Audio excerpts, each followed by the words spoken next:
अस्सलाम वालेकुम। मैं हूं समर अब्बास। आप देख रहे हैं मेरा यूट्यूब चैनल। नाज़रीन, इमरान खान साहब इंतहाई लकी वज़ीर-ए-आज़म साबित हो रहे हैं कि उन्हें इतनी हाईली कॉम्प्रोमाइज्ड और इतनी लालची किस्म की अपोजिशन मिली है जो छोटी छोटी चीज़ों पे भी एक दूसरे को बर्दाश्त करने को तैयार नहीं, किसी दूसरे का फ़ायदा देखते हुए खुश नहीं, और इसका सारा फ़ायदा मौजूदा हुकूमत को हो रहा है। आज मैं आपको बड़ी इंटरेस्टिंग 2-3 बातें बताने जा रहा हूँ। पर्टिकुलरली पीडीएम के अंदर चूँकि अब लड़ाई शिद्दत इख्तियार कर चुकी है।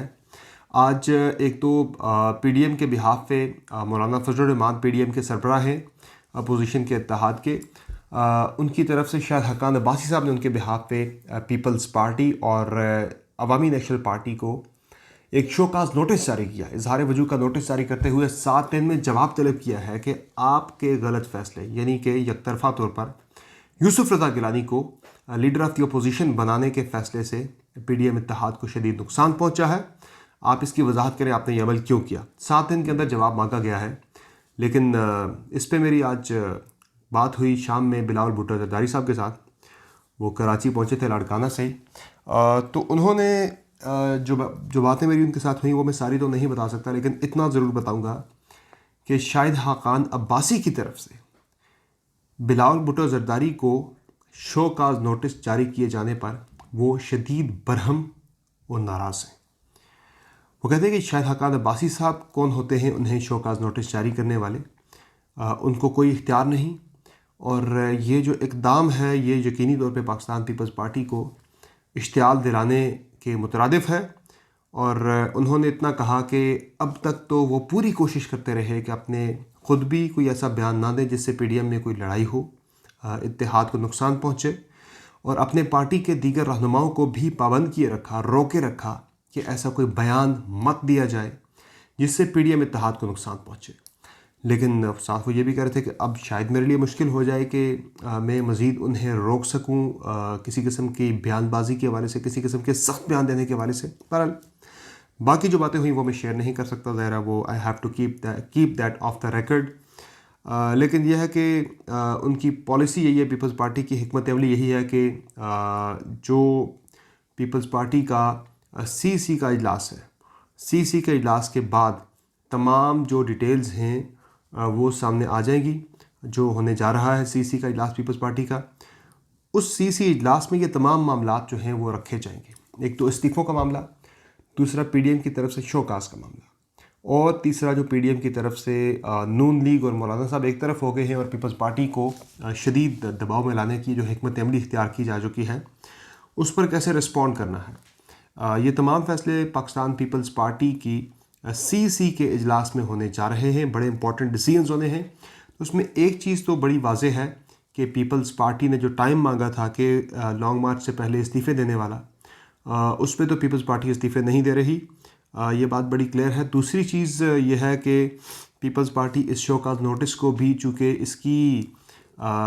इस शोकाज नोटिस की जो हैसियत है इसे तस्लीम ही नहीं करती, तो वो उसका जवाब भी किसी किस्म का नहीं देगी। बाज़ाब्ता जवाब हाँ, मीडिया में या प्रेस कॉन्फ्रेंस में इस शोकाज नोटिस का भरपूर जवाब दिया जाएगा, और इसका आगाज़ आज से हो भी चुका है। चौधरी मंसूर जो कि पाकिस्तान पीपल्स पार्टी वस्ती पंजाब के सेक्रेटरी जनरल हैं, उन्होंने आज एक 11 नुकाती चार्जशीट नून लीग के हवाले से जारी की है, जिसमें उन्होंने सवालात उठाए हैं कि नून लीग एक तरफ तो हुकूमत के साथ लड़ाई की बात करती है, तहरीक की बात करती है, लेकिन साथ ही साथ उन्होंने पंजाब के अंदर पीपल्स पार्टी को एतमाद में लिए बग़ैर ही बिला मुकाबला अपने सेनेटर मुंतखब करवा लिए।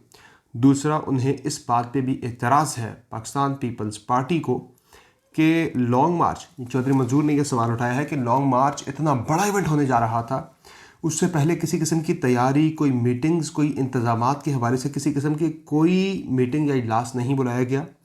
और चौधरी मंसूर ने यह भी कहा कि ये जो शोकाज नोटिस जारी किया गया है पीपल्स पार्टी को, तो इस पर वो पंजाब चैप्टर के जो पीडीएम के सरबराह है यानी राना सनाउल्लाह साहब, उन्हें भी एक शोकाज नोटिस जारी करेंगे कि आपने इंतज़ामात या तैयारियां क्यों नहीं की लॉन्ग मार्च से पहले। वो कहते हैं कि गुजरावाला का जलसा था, लाहौर का जलसा था, उससे पहले इतनी मीटिंग्स, इतनी तैयारियां, इतनी प्रिपरेशंस हो रही थी, तो इतना बड़ा जो इवेंट था लॉन्ग मार्च, उससे पहले किसी किस्म की कोई भी डिस्कशन या मीटिंग या तैयारियाँ देखने को नज़र नहीं आई।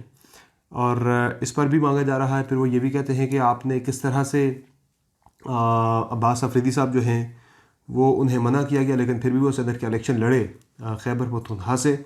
उसका नुकसान ये हुआ कि फ़रतुल्लाह बाबर भी हार गए और वो ख़ुद भी हार गए। हालांकि वो दोनों मुख्तलिफ नशिस्तों पे खड़े थे। फ़रतुल्लाह बाबर साहब टेक्नोक्रेट की नशिस्त पे थे, वो दूसरी नशिस्त पे थे। बहरहाल ये लड़ाई अब जो है ये कम होती नज़र नहीं आ रही। यही वजह है कि शायद आज प्राइम मिनिस्टर इमरान खान ने भी भांप लिया है कि अब PDM जो है उनसे किसी किस्म की उन्हें कोई थ्रेट नहीं है, और खान साहब ने अपने वज़रा को आज पाबंद कर दिया है, मना कर दिया है स्पोक्स पर्सनस को भी कि आप PDM के बारे में किसी किस्म का तबसरा ना करें, बल्कि हुकूमत की 2.5 साल कारकर्दगी और महंगाई के ख़ात्मे के लिए, बिलखुसूस चीनी के बहरान पर काबू पाने के लिए जो इक़दामात हुकूमत उठा रही है उस पर ज़्यादा तवज्जो दें, उस पर ज़्यादा बात की जाए। इस सिलसिले में वज़ीर-ए-आज़म साहब ने आज एक कमेटी भी बना दी है जो कि मीडिया के अमूर देखेगी। फ़िलवक्त फौरी तौर पर काबीना के अंदर जो रिशफल होना था उसमें शायद 1-2 तब्दीलियाँ इंफॉर्मेशन मिनिस्टर का ज़िक्र जो है वो इस हफ्ते हो जाए, लेकिन तब्दीलियाँ वो आहिस्ता आहिस्ता कर रहे हैं, एक साथ से नहीं कर रहे। और उसमें यह है कि उन्होंने कमेटी बना दी आज मीडिया स्ट्रेटजी के हवाले से, जिसमें शिबली फराज साहब हैं, फवाद चौधरी साहब हैं, फैसल वावड़ा साहब हैं और इसमें हमाद अज़हर साहब भी हैं। ये जो जितने भी मुआशी मामलात हैं, महंगाई से मुतल्लिक, दीगर चीज़ों से मुतल्लिक, उन सब पे एक रोज़ाना ब्रीफ़ किया जाएगा। इस कमेटी रोज़ाना की बुनियादों पर मिलेगी और हिकमत अमली जो है वो तय की जाएगी। लेकिन मीडिया स्ट्रेटजी कमेटी क्या करेगी? ये सिर्फ एक नैरेटिव बनाएगी। असल में जो काम करना है वो खान साहब की जो कोर मुआशी टीम है उसने करना है, वो है प्रैक्टिकल स्टेप्स। प्रैक्टिकल स्टेप्स की जब मैं बात करता हूँ तो चीनी के बहरान पे काबू पाने के लिए चीनी की कीमतें बढ़ी जो माजी में या अब जो बढ़ने के हवाले से कहा जा रहा है कि जो सट्टाबाज थे उन्हें गिरफ़्तार किया गया है, उन्हें हिरासत में लिया गया है, उनके व्हाट्सएप मैसेजेस से आगे के लिए सट्टे की जो तैयारी हो रही थी चीनी की कीमतें बढ़ाने के लिए, महंगे दामों फ़रोख्त के लिए, वो सारा नेटवर्क पकड़ा गया है। लेकिन मेरा सवाल सिंपल इसमें यह है कि आप ये इक़दाम जो उठा रहे हैं बहुत अच्छे इक़दाम हैं, बहुत अच्छे इक़दाम हैं, मैं इनकी तारीफ़ करता हूँ, लेकिन क्या इन इक़दाम से आम आदमी को फ़ायदा पहुँच रहा है? चूँकि पिछले 1.5 साल से तो ये काम चल ही रहा है सारा। तो इस साल 1.5 साल के अंदर क्या चीनी की कीमतें नीचे आई? तो इसका जवाब है नहीं।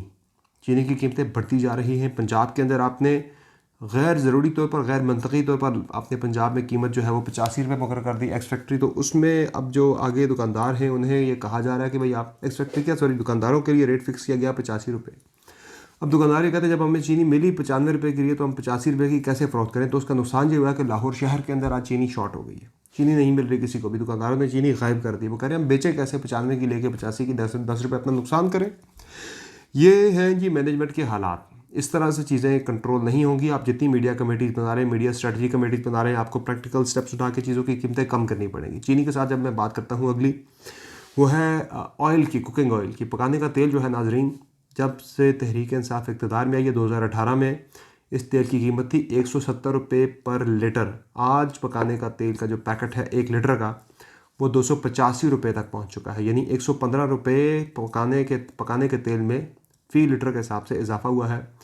बिजली की कीमतें पाकिस्तान तहरीक इंसाफ की हुकूमत बढ़ा चुकी है। इसके अलावा पेट्रोल की कीमतें तो है इंटरनेशनल मार्केट के साथ लिंक बढ़ती जा रही।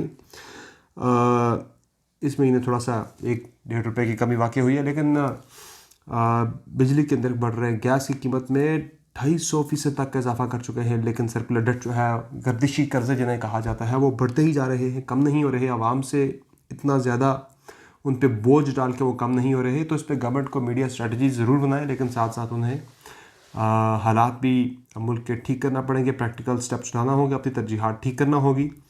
नहीं तो ये अवाम जिसने वोट दिए थे इमरान खान साहब को, वो अगले 2.5 साल घबराती ही रहेगी। खान साहब को इस वक्त PDM का कोई ख़तरा नहीं। वो इन चैलेंजेस से, इस मुश्किल सूरत हाल से बाहर आ चुके हैं। अब उन्हें चाहिए कि अपने रिमेनिंग 2.5 साल में आवाम की खिदमत पे पूरी अपनी तवानाइयाँ खर्च कर दें, सर्फ कर दें, और पर्टिकुलरली महंगाई से आवाम को छुटकारा दिलाएँ, बेरोज़गारी से छुटकारा दिलाएँ। और जो सस्ते घरों का आपने एक मंसूबा शुरू किया था, बहुत अच्छा मंसूबा है। आपका हेल्थ कार्ड का मंसूबा बहुत अच्छा है। इन चीज़ों को पाया तकमील तक पहुँचाएँ, अपनी लेगेसी छोड़ के जाएँ। मेरे ख्याल से आज के लिए काफ़ी है। कल मज़ीद ख़बरों के साथ आपकी खिदमत में हाज़िर हूँगा। इजाज़त दीजिए, अल्लाह हाफ़िज़।